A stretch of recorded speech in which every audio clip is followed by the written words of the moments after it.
Hello, it's Phillip Taylor from Richmond Green Chambers speaking. I'm looking at a book which I saw advertised at Lincoln's Inn in a nice big poster about Lord Sumner, who I, like many people, have probably read about but didn't really know very much about. I've produced a review of the book, which is on Flickr. This is the book here. It's quite a light one. It's called The Last Political Law Lord, Lord Sumner, 1859 to 1934, and it's written by Professor Antony Lentin, and it's published by an interesting publishers whom I haven't actually come across before, Cambridge Scholars Publishing. It's an interesting book. You can see from what you've got here that you've got some picture of the Law Lord in the front. Then you've got a huge amount of data all the way through the book, and in fact some very useful notes, a lot of bibliographical reference material, and it's certainly a book that I think many people who are interested in legal biographies will find helpful. I've given the title on the internet Summing Up Sumner, not particularly original perhaps, but it's because of the nature of this book that I think it's an important one for people to read.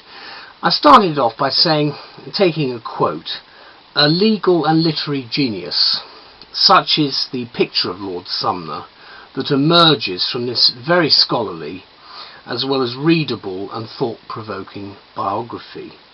And by all accounts, John Andrew Hamilton, Lord Sumner, was a powerhouse of a man, one of those formidable figures that we have in law, who, in the words of Lord Bingham, who's given an introduction, forged the legal traditions which we have been privileged to inherit and enjoy. He's no longer widely known. This is often a controversial law lord who was in his lifetime legendary. By chance, as the author Antony Lentin points out, 2009 marks the 150th anniversary of Sumner's birth. It's also the 75th anniversary of his death, then centenary of his promotion to the bench, and the 80th anniversary of his last year on the bench, and surprisingly enough the 90th anniversary of his secondment to the Peace of Paris Conference of 1919. So there's a lot there.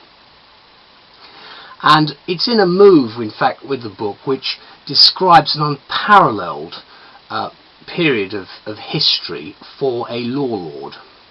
He was apparently accused by Keynes of being largely responsible for the heavy financial penalties exacted following the conference against a defeated Germany. Interesting point. Such controversy, as well as approval occasioned by his strong views and forceful utterances, was not untypical of his life. Few, however, questioned his standing. In 1934, the year of his death, one person, Sir Lewis Stewart, referred to him, quote, as one of the greatest lawyers who ever advised or argued, and one of the greatest judges who ever decided a cause. I think it's an important thing to remember within the history of the common law and its policies. Characterising Lord Sumner as the last political law lord is apt. He defined the prevailing convention, which still prevails, that law lords should be seen and not heard on matters political, expressing his views with clarity and force on such sensitive issues as the general strike of 1926, the Irish settlement, and later the issue of Indian independence, which he didn't support. Committed as he was to the reform of the House of Lords, he would have been interested, I think, if not altogether approving, of the changes that have taken place within that august body in recent years, especially with the imminent establishment later this year, this is 2009, it'll be the autumn, probably the beginning of the law term, of a UK Supreme Court, shortly to supplant, of course, the Lords as the UK's highest court of appeal. Unquestionably, the last of a judicial type, to call him, as Professor Lentin asserts, Lord Sumner was certainly the overtly and unapologetically political law lord. So, for lawyers and non-lawyers alike, particularly academics, this is a beautifully written and rather fascinating account of a man who, despite his eventual fame, knew the bitter taste of early and protracted failure, initially at the bar and finally towards the end of his life, in his frustrated attempts to secure his heart's desire, the post of Lord Chancellor.